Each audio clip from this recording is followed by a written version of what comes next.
Joining us right now to talk about some leadership down in Austin, Texas, is Texas State Senator Charles Perry. Senator Perry, welcome back to the show. Hey, it's good to be back, Chad. I appreciate you giving us a call today. Let's talk about some of the bills that you have filed. You've been pretty busy filing some of these different pieces of legislation. I guess the latest one that had some people talking was about limiting high school football playoffs, or really all high school playoffs, correct? Yeah, it was basically going to affect the main sports because that's currently where the playoff system works now. But yeah, that was something that surfaced of recent because some of the playoff pitchers, some of the other teams 0-10, those kind of deal. But that's something that's been simmering out there. I talk to parents and people all the days that in the district that are like, it doesn't make sense. It's kind of cheapened first place, if you will. It kind of takes away. It's that theory, all kids get a trophy the last 20 years in our society, and truthfully, it's kind of raised a generation that thinks life's fair all the time. That's one principle involved. And then for those that argue that it's not part of the legislature's job to do it, UIL is a state asset. They do a magnificent job of managing our playoff systems and footballs and extracurricular activities. But they are a subsidiary of the UT system, and we fund the UT system.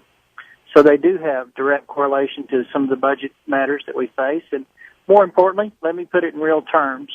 An $8,000 charter bus for a playoff game equates to 4 $2,000 a year raises to our teachers, putting that money in the classroom.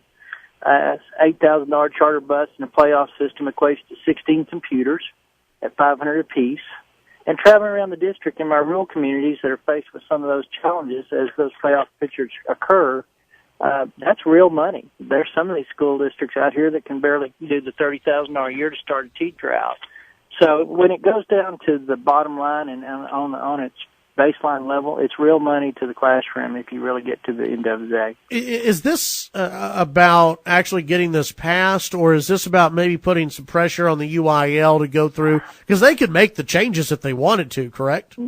Yeah, they do, and the system works well. We sat through some committee and heard how the government's UIL works, and I'm a fan of that. I like where it sits. I like how it works. And they can make that rule change for sure.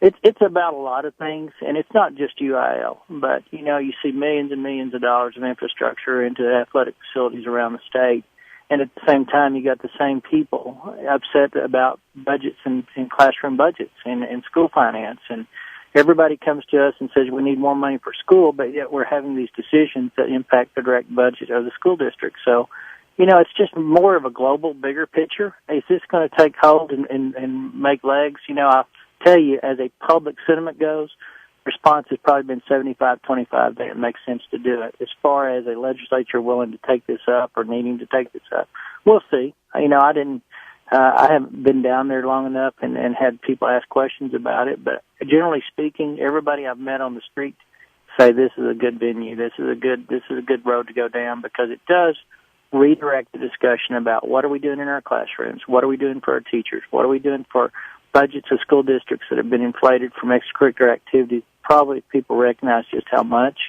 of a budget item these have become. They're probably a little bit disappointed and probably vote differently as these elections come up for infrastructure for athletic facilities and extracurricular activities. Well, and I think that if nothing else, it's gotten the conversation started, and that in itself may put a lot of pressure on the UIL to really take a look at how many teams should be making the playoffs. Let's take another step. Synthetic drug ban that you're taking a look at. Yeah, that's been surfacing for the last 4 years, and it's been a direct impact in Lubbock. It's been in Marilla. I had testimony last session. We had that bill was approved and ready for governor signing pretty much had it gotten out of time issues. It ran out of time on calendars on the floor. It was up to be heard. Everybody had signed off on it. So that's the same bill. It'll come back up, and I think there's a movement around the state to try to put some stop to this distribution of these chemical-based synthetic marijuanas that are literally one shot away from, or one smoke away from killing the individual that takes it. And it's just something that needs to be done, and I'll have overwhelming support to get that passed. Well, let me ask you about how this works, because other states have passed laws like this, and obviously here in Lubbock we have an ordinance. But the those who put out these products, they keep changing the chemicals, and they keep changing a lot of the different components. Is this a catch-all? Will it be is there a true catch-all, or is this going to give the companies that are out there who produce this stuff just another chance at redoing some of the ingredients and calling it something else? Yeah, you raise a valid point. I am told this is the most comprehensive bill of its type across the country, that it will probably achieve the goal of being able to be flexible and move with the makeup of the compounds moving. So I'm told it does that. We've also added kind of a general line in there that says, or produce similar effects, which really brings in all of that potential makeup going forward. Additionally, we'll probably go down the road of most of the city ordinances around the state with one other bill to try to put a stop to it on the labeling and the FDA requirements, that kind of stuff that's been out there. Had some successes, and we raised the penalties. We'll raise the penalties associated with it, and we've included those compounds in the penalty group, which is the big part of the bill. So I think we got it. I think we got there to do it. I think we've had bright minds in the chemistry area of the world trying to put this thing together, and I think we're as close to being perfect on this as we can. Obviously, as long as there's bad people doing bad things, there'll be always that effort to kind of get around it. What does that mean? That line that you said was in there, produces similar results. Does that mean attempting to get high? Because as we know, there are kids out there, and there are people out there that will do just about anything they can do in order to get high. Is that the line you mean? It's effectively saying if you take a compound and it produces an effect and you change that compound and you get the same effect, then you're going to be included in that. And let me share it this way. You know, for those that choose to drink alcohol, they can go buy a pint of whiskey and be pretty much guaranteed within some reason that it's the same whiskey every day for the next 30 days. For those guys going into this facility, picking up this over the counter, even though they're told don't consume it, but everybody understands what the intent behind selling is, they may get something today that gives them a buzz. Tomorrow they may get the same package, same manufacturer, same deal, and have something laced into that that'll actually kill them. So it's those issues that have raised the level of awareness that these kids are getting hooked on this stuff, because there's no predictability. ERs were telling me, someone comes in on this, we're having to physically restrain them, we can't treat them because we have no knowledge of what that synthetic marijuana was laced with that day. So that's where there's a little bit of a difference. You know, we can't legislate people to do the right thing, and people that are going to participate in this are going to do it. If I can just shut down one more venue of where those bad things happen for people that are doing it, to where they can literally get killed doing it, and not really, you know, it's just that inconsistency in what is being mixed into this drug that's created this need to kind of go down this road. Before we move on to one other topic, let me ask you this, and I don't know if devil's advocate is the right wording or phrase for this or not, but is this synthetic drugs, this whole issue, is this the perfect example of too big of government? Because you go back just to the original marijuana, which is not even similar to the synthetic stuff, right? Not even close. The synthetic stuff is much worse. But each time we keep passing laws, it seems, city ordinances, state laws, they keep making the stuff worse and worse and worse, and we keep getting worse, effects of this. But we keep passing laws in order to defeat it. I mean, it just seems like, to me, it's a cat and mouse game. Yeah, and I appreciate that. But if you want to get that discussion started, you really got to get to the core of what's going on here. We've got a society for whatever reason is looking for escapes because they've lost their moral, spiritual background that I was fortunate enough to grow up with. And as long as there's this hopelessness and there's a sinful state out there, people are going to try to get out from under it by escapes through these hatches. And I think our role is, as a legislator, if there's a need in the communities across the state to bring consistent continuity to it. So are you asking me, are they just going to ratchet up to the next level of high that could probably be worse? I think that's always going to be the case. But on this note, this level, this drug, it has created a problem in my ERs. It's created a problem in my schools.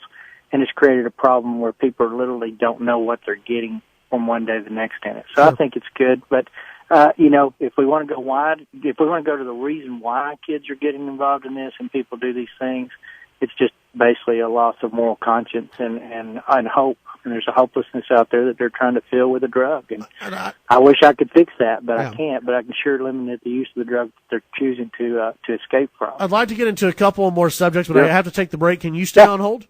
Yes, sir. Okay, great. We'll be right back with Texas State Senator Charles Perry here on KFYO. All right, back on the Chad Hasty Show, News Talk 790 KFYO, visiting with Texas State Senator Charles Perry. And Senator Perry, I know you filed some other very important pieces of legislation. Tell us about some of those, including sanctuary cities. Yeah, sanctuary city bill is one that Senator Patrick had filed in previous year. This amnesty executive order probably clouds that ability to kind of put that together, so I don't know where the status of that's going to go.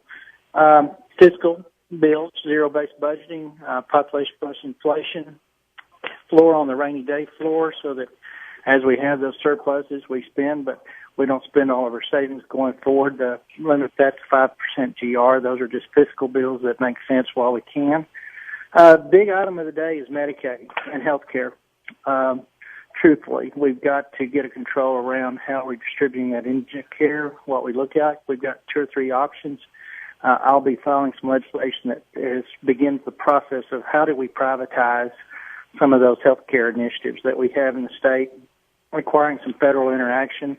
So I'll spend a lot of my time probably working through what we need to do as a state. Once we get that right, probably take that up to D.C. and so we can get relief in the Medicaid expansion area from just our explosion there. We've inherited about 750,000 people into the Medicaid system. That was not even part of Medicaid expansion, but by virtue of the Affordable Care Act, we have now inherited another $3.5 to $5 billion in costs beginning in 2017. So those are the big items of the day. Our health care system is depending upon a waiver that expires that the federal government gave us last session. We're currently possibly being held hostage over that waiver being renewed for Medicaid expansion. So healthcare, and healthcare is going to be the 3 budget drivers that got to be dealt with and begin the process of fixing in this session. Those are the big items of the day that I'll be working in the middle of. Visiting with Texas State Senator Charles Perry. Obviously, you've noticed the fall in oil prices, and how could that impact the budget and your work going into the next legislative session? Sure. It's a great question. For every $5 barrel decrease, it's about a $200 million impact to the state budget. Economic impact, so it's a big deal. What you're going to get is a very conservative budget estimate probably in January from the comptroller, the budget break-even revenue estimate or budget revenue estimate that comes out of comptroller. So it's going to impact their decision and their discussion. We've been working on a premise for this budget session coming up, about a $70 barrel mark. We're at 55 or 57 yesterday, I believe. So if it holds there and stays there and the prognosis or projections of going forward are not getting us back to that 70, we'll lower those estimates in January, I'm pretty sure. So it's going to have a huge impact, but for just kind of generally speaking, for a $5 barrel decrease, we lose about $200 million in budget revenue. So it could be a big factor, and I expect we're going to see a very conservative estimate of comptroller in January. Texas Senator Charles Perry, appreciate your time today, and hopefully we'll talk to you before the session begins. If we don't talk to you before Christmas, have a Merry Christmas. You too, sir. Appreciate you guys. Have a good one. That's Texas State Senator Charles Perry here on KFYO.